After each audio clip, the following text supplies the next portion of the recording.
মনে করেছে তাদেরকেই আসলে ভোট দিয়েছে।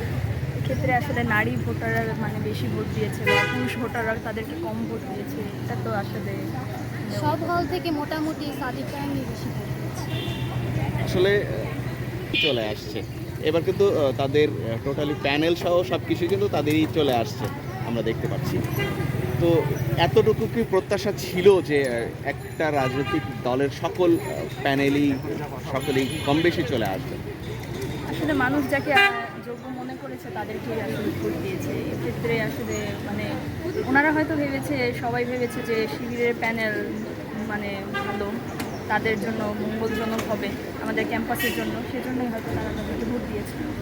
আসলে শিবিরকে ভালোবেসে নাকি নতুন কাউকে প্রত্যাশা করে ভোটটা দিয়েছে?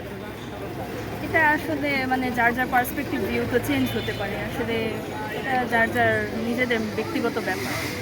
আমি যা ভাবি সেটা তো অন্য কারোর সাথে নাও ম্যাচ করতে পারে। আপনার কি মনে করছেন, আপনি কি মনে করছেন, আপনার কি মনে হচ্ছে? এখন আমরা আমাদের নিজেদের মত প্রকাশ মানে স্বাধীনভাবে আমরা মত প্রকাশ করেছি, ভোট দিয়েছি, এনজয় করেছি।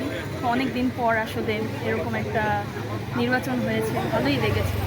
আর নতুন যারা এসেছে তাদের প্রতি প্রত্যাশা হয়তো তারা আমাদের নিজেদের ভয়েস হয়ে দাঁড়াতে পারবেন, তারা আমাদের সমস্যাগুলো সমাধান করার চেষ্টা করবেন, এটাই প্রত্যাশা। আচ্ছা, অনেকে বলে যে শিবিরের প্রতি মানুষ একটি অভিযোগ, তারা হচ্ছে পোশাক নিয়ে কোনো কথা বলবে নারীদের। আপনি কি মনে করেন? আপনার দুজনকার কাছেই প্রশ্ন। আমরা তো এইভাবে ঘুরতেছি, কিছু তো হলো না। আমরা তো কখনো এরকম কোনো প্রবলেম ফেস করিনি আসলে।